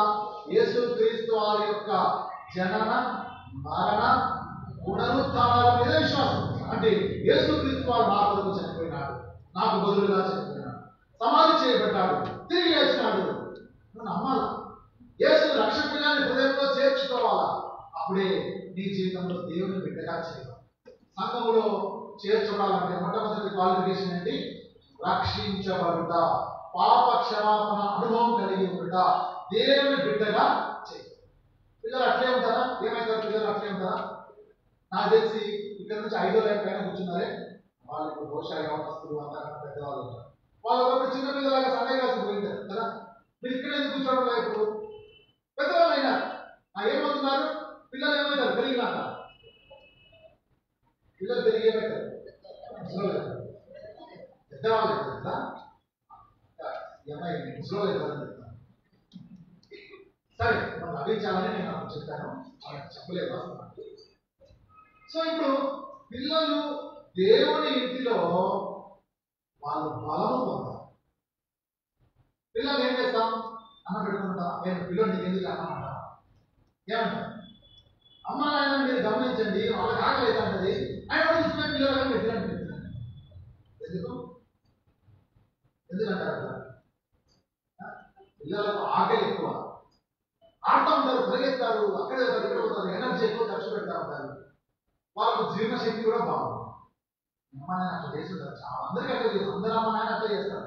నేను ఒక్కడనే కాదు, మీరు ఒక్కడనే కాదు. ఈ పిల్లలకి వచ్చిన అమ్మ నాయన అయితే వాళ్ళు వాళ్ళ పిల్లల కోసం అట్లా చేస్తారు. పిల్లలు బలము పొందాలా, పిల్లలు ఎదగాలని చెప్పి అమ్మా నాయనలు తల్లిదండ్రులు ఏం చేస్తారు? శ్రేష్టమైన పదార్థాలు, వాళ్ళ అబిలిటీ, వాళ్ళ సామర్థ్యం గురించి తెచ్చి పిల్లలకి ఇస్తారు. తీసుకొని తిని ఏం చేయాలి? అమ్మా నాయన కొట్టాలనే ఎవరి కోసం పెట్టినావు అని చెప్పాలనే? ఊళ్ళో అందరూ పెట్టారు, నువ్వు పెట్టావు అని చెప్పడా? సరే నీ కొడుక పొందని సిగ్గుపడుతున్నా అని చెప్పడానికి ఎందుకు పెడతారు అమ్మా నాయన పిల్లలకు ఆహారం సమృద్ధి? వాళ్ళు పెద్దయినాక ప్రపంచము గర్వించే స్థితిలో ప్రపంచమంతా పలానాయన కొడుకినా అని అందరూ గుర్తించాలా అని మనసులో అనుకుంటారు. దానివల్ల మీ అమ్మగారికి ఏమో లాభమా? నీ దగ్గర ₹1 కూడా తీసుకో. అర్థమైందా? నీవు ఎదిగి నువ్వు ఒక గొప్ప వ్యక్తిగా ఉంటే వాళ్ళు అక్కడ నుంచి నేను చూసి సంతోషపడతా ఉంటారు. దేవుడి కోరిక అదే. అందుకనే మనకు సమృద్ధి అయిన వాక్యాన్ని దేవుడు ఇచ్చిన పేదలు అంటాడు కదా, దేవుని వాక్యమను పాలను అపేక్షించుడి. ఎంత పాలు అయితే అంత బలం వస్తుంది, ఎంత పాలు అయితే అంత ఎనర్జీ వస్తుంది, అంతగా ఆడగలవు. ఎంత ఆడితే అంత ఖర్చు అవుతుంది, అంత తినగలవు. మనం ఏం చేస్తామంటే మన సహవాసంలో ఉన్న దురదృష్టం ఏంటంటే తింటా ఉంటాం అలాగా వచ్చే వస్తుంది, బట్టలు వస్తుంది, దేనికి తమ్మిడి చూపించారు. ముసలి అయ్యే వరకు తింటానే ఉంటాం. ఏమన్నా లాభమా? ఏం చేయాలి? తినేవాళ్ళు తిని ఎదగాలి, ఎదిగి ఏం చేయాలి? పురుషుడిగా మారాలి, పెద్దవాళ్ళు కావాలి, బలం రావాలి, పని చేయాలి, సంపాదించాలి. డబ్బులు సంపాదించవచ్చు, పేరు ప్రఖ్యాతి సంపాదించవచ్చు, ఏమైనా సంపాదించవచ్చు. అయితే నువ్వు you must earn on your own. అర్థమైందా? నీ సొంతంగా సంపాదించాలి, అది ముఖ్యమైన. అమ్మా నాయన సంపాదించింది, నాయన ₹1 సంపాదించినారా అని నువ్వు రాత్రి కూర్చొని తింటే ఆ పొద్దున కల్లా ఉంటుందా? తింటే కొండలైనా అరిగిపోతాయి. నీవు సంపాదించాలి. వాళ్ళు ఒకవేళ నీకు కష్టపడి ఒక పెట్రోల్ పంప్ నీకు కొనిచ్చినారు అనుకో, నువ్వు అట్లా పెట్రోల్ పంప్ నీ పిల్లలకు ఒక 10 ఇవ్వాలి, అది కష్టపడు. అర్థమైందా నేను చెప్పేది? లేదా చిన్న కుమారుడు లాగా ఆ ఆస్తి నాకు ఇచ్చేది, నా ఇష్టం, నేను ఎట్లన్నా బతుకుతా అని ఊళ్ళోకి పోయినామంటే నీ స్నేహితులు నీ కొరకు కాసుకోవడం ఉంటారు. రాదా నీ లెక్క, నీ ఎంత హీరో ఎవరు లేవురా? డబ్బులు ఉన్నంత వరకు హీరో, డబ్బులన్నీ అయిపోతానే మన ఫ్రెండ్స్ అంటారు. జాగ్రత్త పిల్లలు, మనం దేవుని ఇంటిలో ఎదుగుతున్నాం, దేవుని కొరకు పనిచేసే బలం సంపాదించు. అందుకనే 2వ అధ్యాయం తీసుకోండి, ఎఫెసీయులకు 2వ అధ్యాయం, ఎఫెసీయులకు రాసిన 2వ పత్రిక, ఎఫెసీయులకు రాసిన పత్రిక 2వ అధ్యాయం 15వ వచనం. ఇట్లు సంతం చదువుతామా? ఇట్లు సంధి చేయించు, ఈ ఇద్దరిని తన ఇంటి ఒక నూతన పురుషునిగా సృష్టించాడు. పిల్లలు ఏమైనారు? ఇప్పుడు సంఘములోనా, సంఘం బయటనా? సంఘములో వచ్చినారు, రక్షణ పొందినారు, దేవుని వాక్యాన్ని అనుదినము తీసుకున్నారు, ఆహారాన్ని తీసుకున్నారు. వాక్యం పోల్చబడింది, పాలతో పోల్చబడింది, రొట్టెతో పోల్చబడింది, మాంసంతో పోల్చబడింది, తేనెతో పోల్చబడింది, క్రొవ్విన మెదడుతో పోల్చబడింది కదా. డిఫరెన్స్ ఉన్నాయి బైబిల్లో. సో అటువంటి శ్రేష్టమైన ఆహారాన్ని భుజించి నీవు పురుషునిగా కావాలి. ఆ పురుషుడు ఏం చేయాలి? ఉద్యోగం, పురుష లక్షణం. ఉద్యోగం, పురుష లక్షణం అంటే మొగలు పని చేయని ఆరు ఇంట్లో కూర్చున్నాయి కాదు. ఎవరికి బలం ఉంటే వాళ్ళు పని చేయాలి, దేవుని ఇంటిలో పని చేయాలి. నువ్వు ఎప్పుడు వచ్చి వాక్యం తిని వెళ్ళిపోయేది కాదు. చేపలు చుట్టాలి, మందిరం శుభ్రపరచుకోవాలి, కన్స్ట్రక్షన్ హెల్ప్ చేయాలి, వాష్రూమ్స్ టాయిలెట్స్ క్లీన్ చేసుకోవాలి, వంట చేయాలి, వాక్యం బోధించాలి, సువార్త ప్రకటించాలి, ఆత్మను సంపాదించాలి, ఇతరులకు సాక్ష్యంగా ఉండాలి, ఉద్యోగ జీవితంలో సంపాదించాలి, మిషనరీస్ ని పోషించాలి, దేవుడిని వృద్ధి చేయాలి. పురుషుల పని, పిల్లల పని కాదు. అర్థమైందా? ఎప్పుడు వాక్యం విని అబ్బా సూపర్ వాక్యం చప్పట్లు కొట్టి మంచిగా మురుకుట్లా భోజనం చేసి ఇంటికి పోవడం కాదు. దేవుని ఇల్లు అంటే, సంఘం అంటే నీవు తిన్నావు, అరిగించుకున్నావు, బలం వచ్చింది, ఎదుగుతున్నావు, నీవు సంపాదిస్తున్నావు ఆత్మలని. దేవుని ఇంటి వరకు ఆత్మను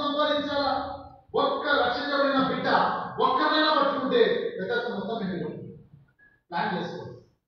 ఒకసారి ఎనికి తిరుగులని రక్షించబడిన మీరు ఒక్కరినైనా రక్షించినారా? ఒక్కరినైనా సుమారు చెప్తున్నారు ధైర్యంగా? మొదట అక్కడి నుంచి మొదలు. ఒక్కరైనా మీ ద్వారా ప్రభువులోకి వచ్చారా?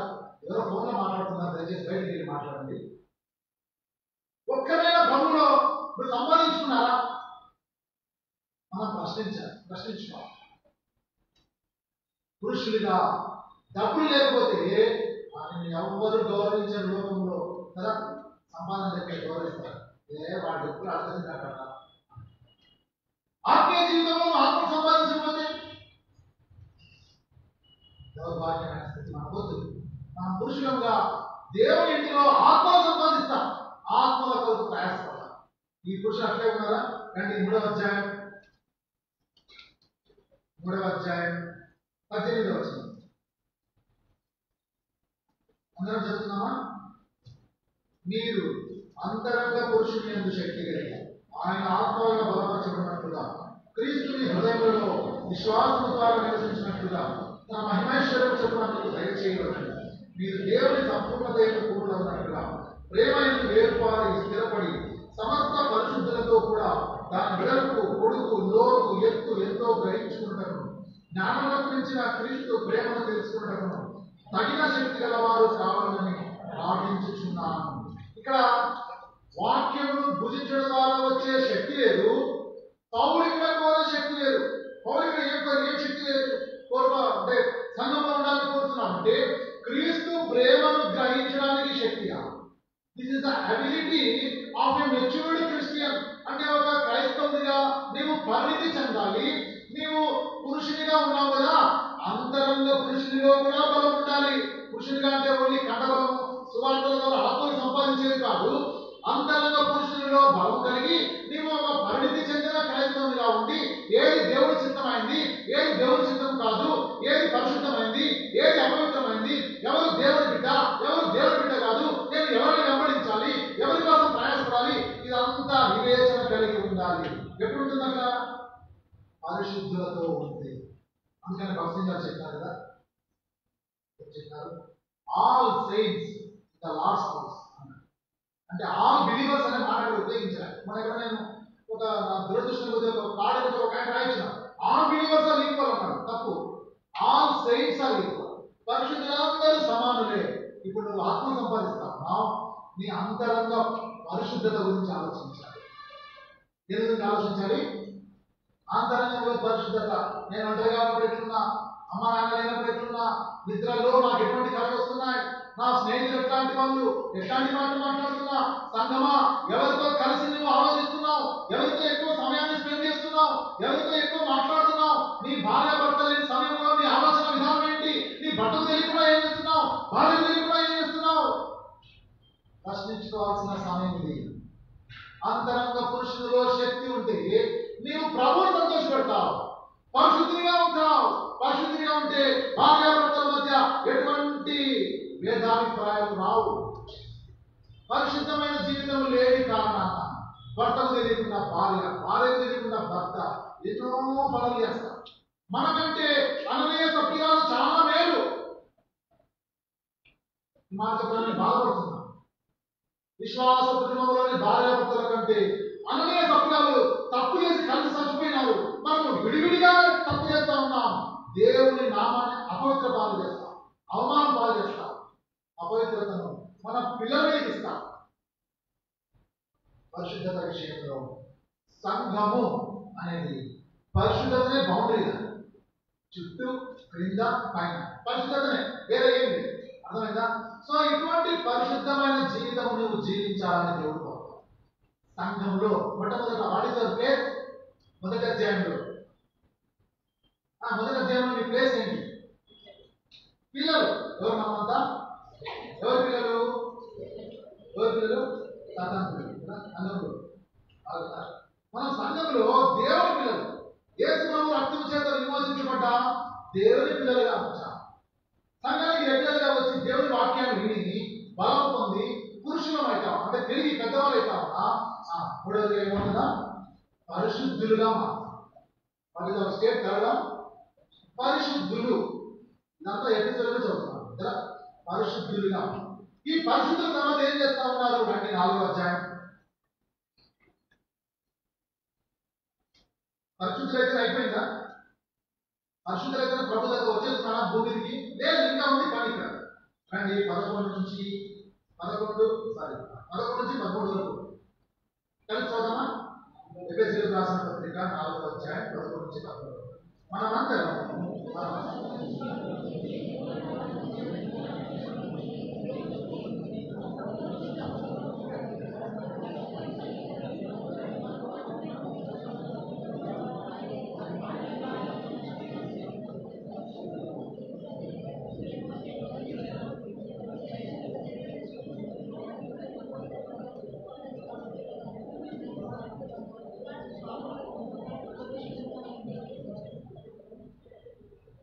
పరిశుద్ధత అనేది ఏమి లిమిట్ అంటే, పరిశుద్ధత అనేది యేసు క్రీస్తు వారి పరిశుద్ధతకు మన పరిశుద్ధత సమానంగా.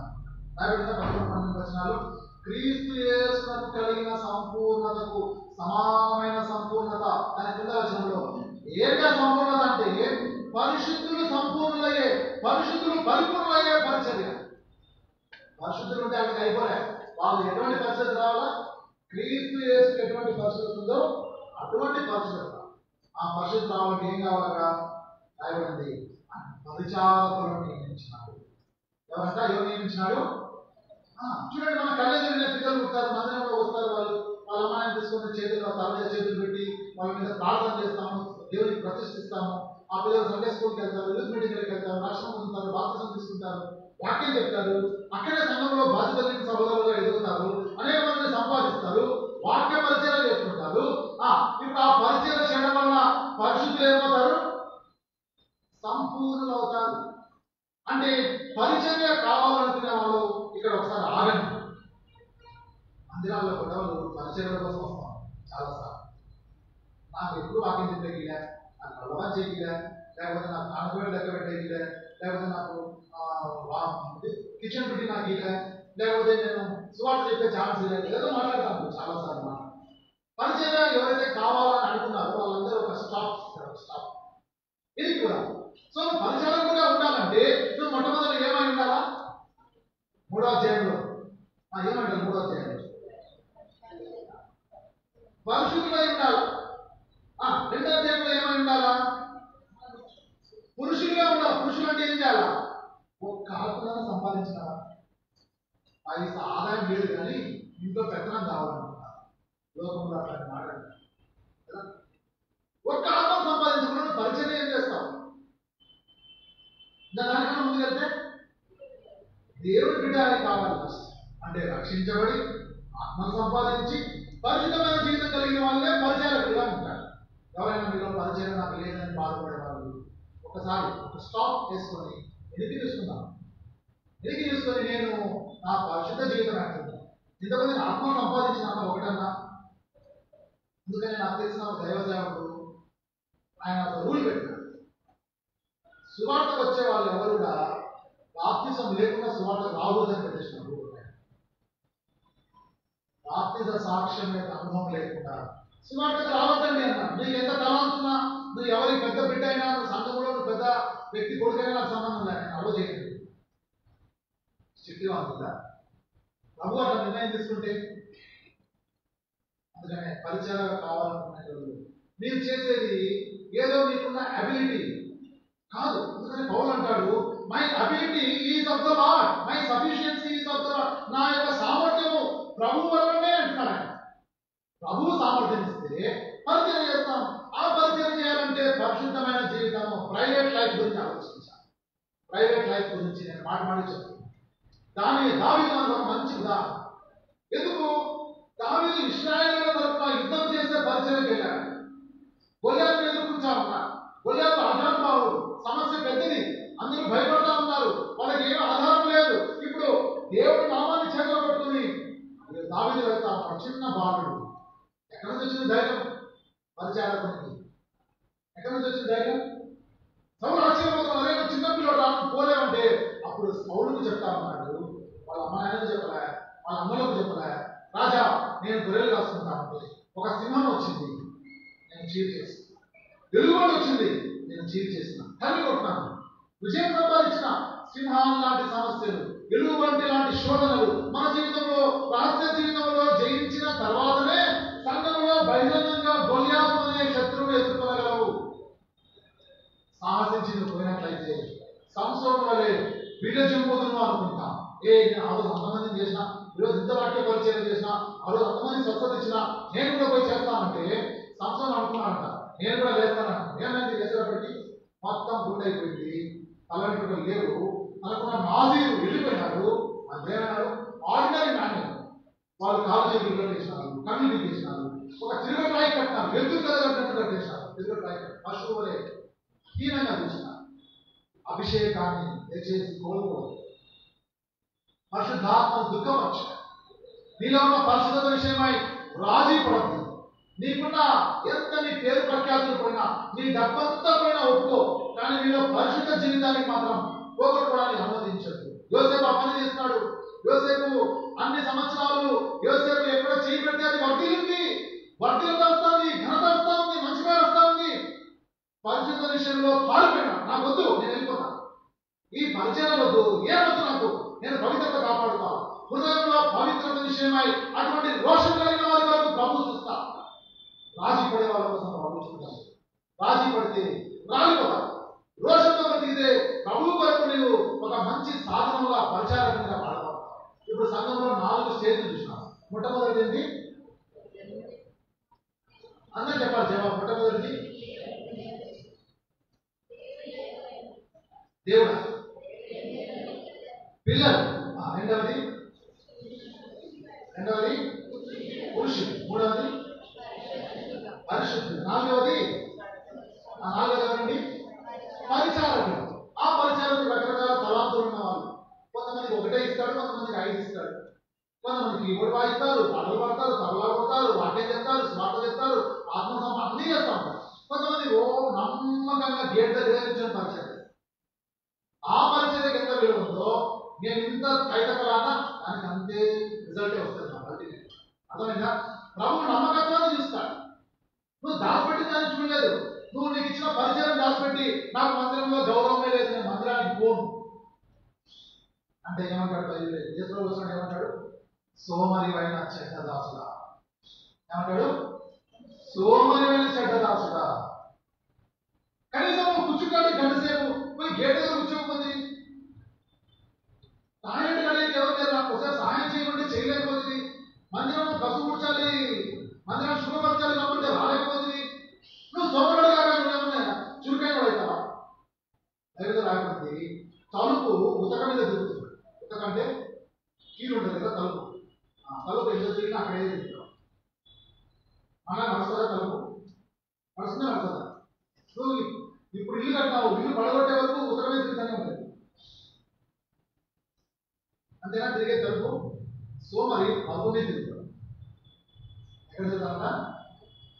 సామెతలో రాయబడింది. తలుపు ఉతక మీద తిరిగితే సోమరి పలక మీద తిరుగుతాడు.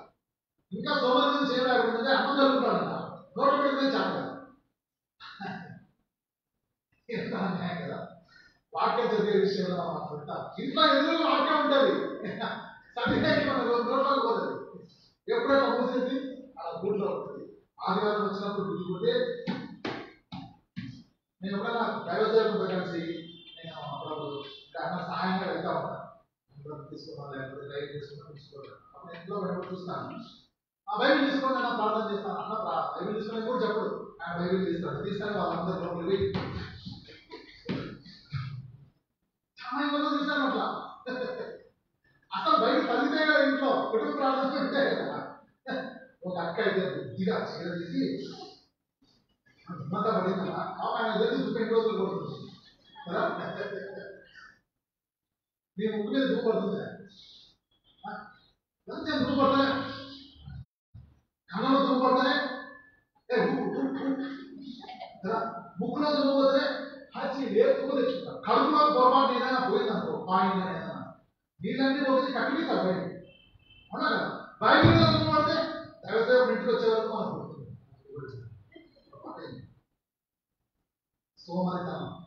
సోమరితనం ఏం చేస్తుందంటే చింపిరి కూడా ధరించే కారణం అవుతుంది. సోమరితనం చాలా ఉన్నాయి మాటలు. మీరు సామెతలు బాగా చదవండి. సోమరిగా ఉండదండి. ప్రభువు కార్యాభివృద్ధిలో ఎప్పటికీ ఆసక్తిలో ఇస్తారు పరిచారకులుగా. సో ఇప్పుడు టైం అయిందా? పరిచారకులుగా ఉన్న వీళ్ళు 5వ అధ్యాయంలో ఏమైనా చూద్దామా రండి. మనం చదువుతున్న భాగంలో ఉందా ఎఫెసీయులకు రాసిన పత్రిక 5వ అధ్యాయం 27వ వచనం. అందరం కలిసి అటువలే క్రీస్తు కూడా సంఘం అందరం చదువుతామండి. ఎఫెసీ 5:27 అటువలే క్రీస్తు కూడా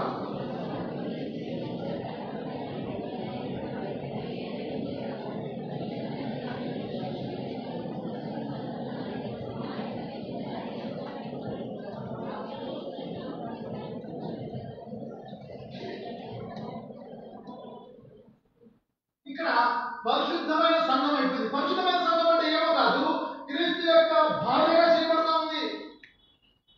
ప్రతి భర్త తన భార్యను ఎట్లా పోషించి సంరక్షిస్తాడో క్రీస్తు కూడా సంఘాన్ని పోషిస్తా ఉన్నాడు. తన తన భార్యలో ఇష్టం లేదు ఏదైనా ఉంటే భర్త లోపలికి వెళ్ళి అమ్మా ఈ విషయం నాకు నచ్చలేదు చేస్తూ కానీ మనవాళ్ళు చేస్తారా? అమ్మలు చేస్తారా?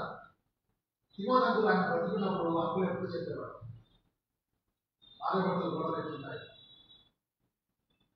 ఒకసారి ఒక అక్క ఇంట్లో సాంబార్ అయిపోయింది.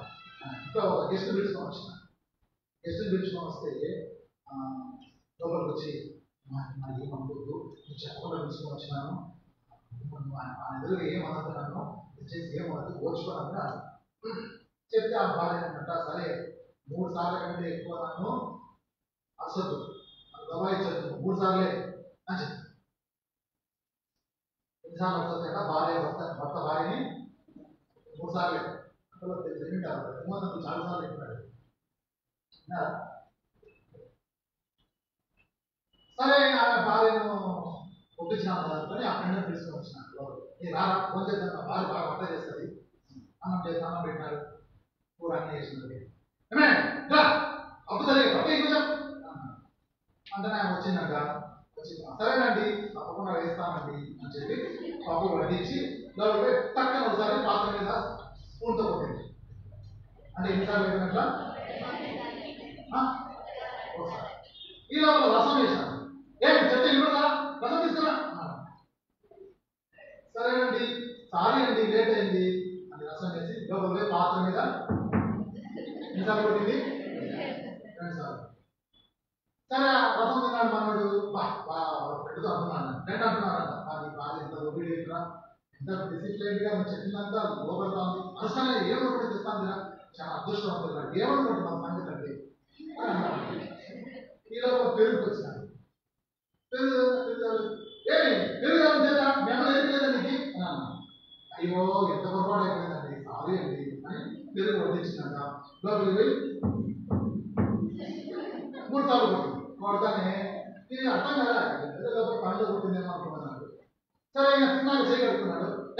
చెత్త నీకు ఇవ్వలేదా లేదు తీసుకోవాలి కదా అదే వచ్చిందంట. నీకు ఎన్నిసార్లు చెప్పినాను ఇది ఎన్నోసారి ఆ ప్లేట్ తీసుకొని బడా ఎందుకు చెప్తున్నానంటే మన ఫీమేల్ రిలేషన్స్ అక్కడ ఉంటాయి. ఎవరికి మందిరంలో పరిచయం చేసే పరిచారకుల కుటుంబాల సంగతిని మాట్లాడాలి. మనం ఎట్లా పరిశుద్ధమైన సంఘాన్ని స్టార్ట్ చేస్తాం? పరిశుద్ధమైన సంఘంలో మనం ఎట్లా భాగంగా ఉంటాం ఆలోచించుకున్నారా? ఇంత నవ్వొచ్చింది కదా, మనందరూ చూసి మనమే చెప్పింటారా ఉన్నారు. ఈ పరిశుద్ధ సంఘాన్ని దేవుడు ఏం చేయాలనుకుంటున్నాడు తెలుసా? ఈ పరిశుద్ధ సంఘాన్ని తీసుకొని ఇన్ని బలహీనతలు ఉన్న పరిశుద్ధ సంఘాన్ని తీసుకొని ఆదివారం మీటింగ్లు, సోమవారం సువార్తలు, మంగళవారం ప్రార్థనలు, బుధవారం గృహపూడికలు, గురువారం బైబిల్ పట్టాలు, శుక్రవారం సువార్తలు, శనివారం విజ్ఞాపన ప్రార్థనలు, అప్పుడప్పుడు స్పెషల్ మీటింగ్లు పెట్టి వాక్యంతో కడిగి కడిగి కడిగి కడిగి 6వ అధ్యాయంలో తీసుకోండి. ఎఫెసీ 6వ అధ్యాయం.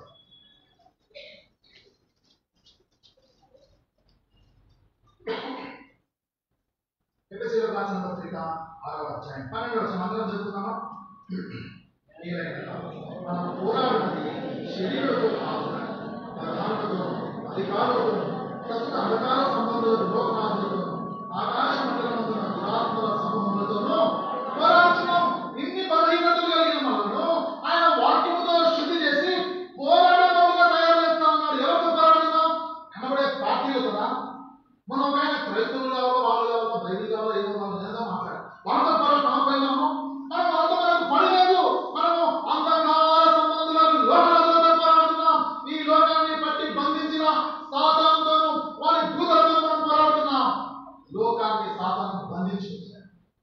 ప్రార్థనలో పోరాడాలి.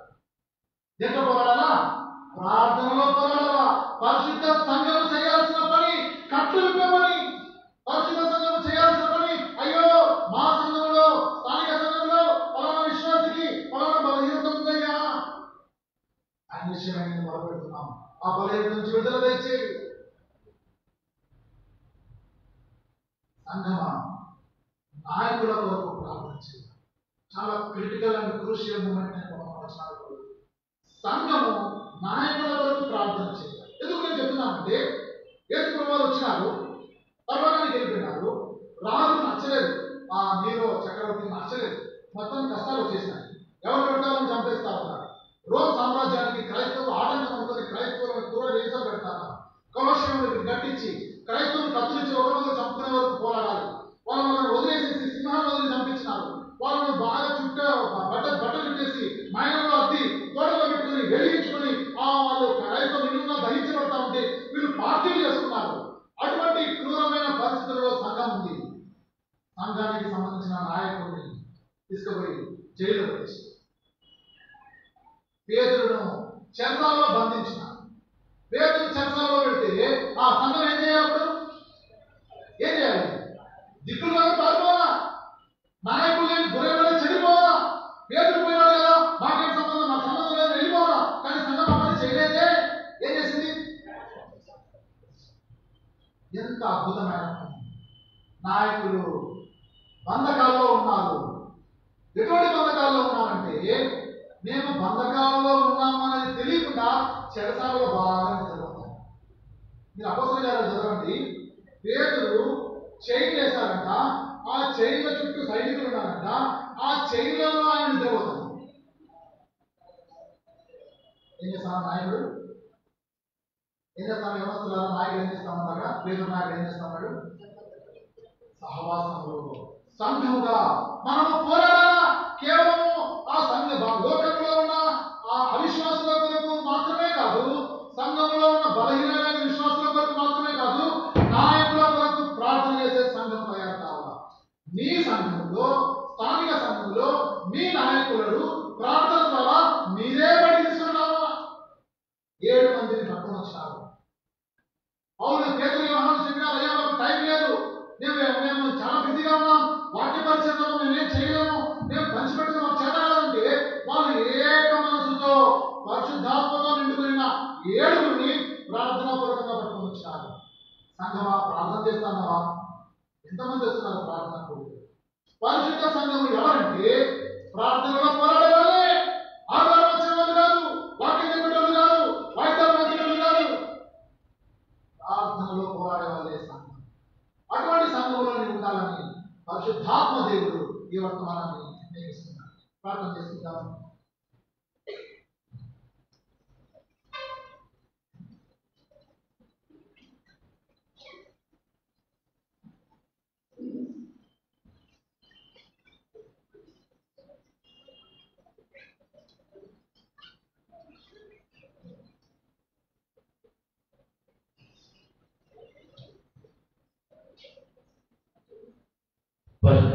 తండ్రి, దేవుని దేవ, మహిమల దేవ, మరి ఉదయం నుంచి మరి కూర్చున్నాను దేవుని తెలుసుకున్నాం తండ్రి. దేవమైన తండ్రి చెప్పిన వాక్యాన్ని దీన్ని పరుచుకుంటుంది. ఈ వాక్యాన్ని ఉన్న ప్రతి ఒక్కరూ వాక్యాన్ని తండ్రి. మరి తిరిగి రేపు కార్యక్రమం ఉన్నాయంటే మరి రేపు కూడా కూర్చున్నారు తండ్రి. రేపు కూడా మరి దేవుని ఏంటంటే ఉన్నాడు బాప్తిసాలు ఉన్నాయంటే బాప్తిసాలు కూడా మరి దేవుని ఏంటంటే ఇక్కడ ఉన్నటువంటి ప్రతి ఒక్కరిని ప్రతి బిడ్డను ఆస్వాదించి కాపాడండి. మరి గుడిగా అనంతరం నాటండి దేవుతో ప్రతి ఒక్క బిడ్డను ఆస్వాదించి కాపాడండి. ఏ సుతామంలో రెడీ పడుకున్నాం తండ్రి. ఆమేన్.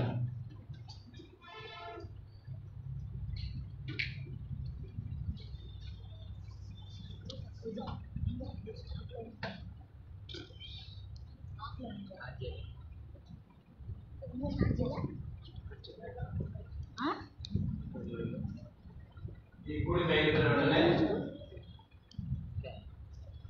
ఫ్యామిలీ పేరు ఉంటుంది. ఈ ఫ్యామిలీ పేరుకు దేవదాసు నాకు తెలిసి మీరు వైఫ్ ప్రసాద్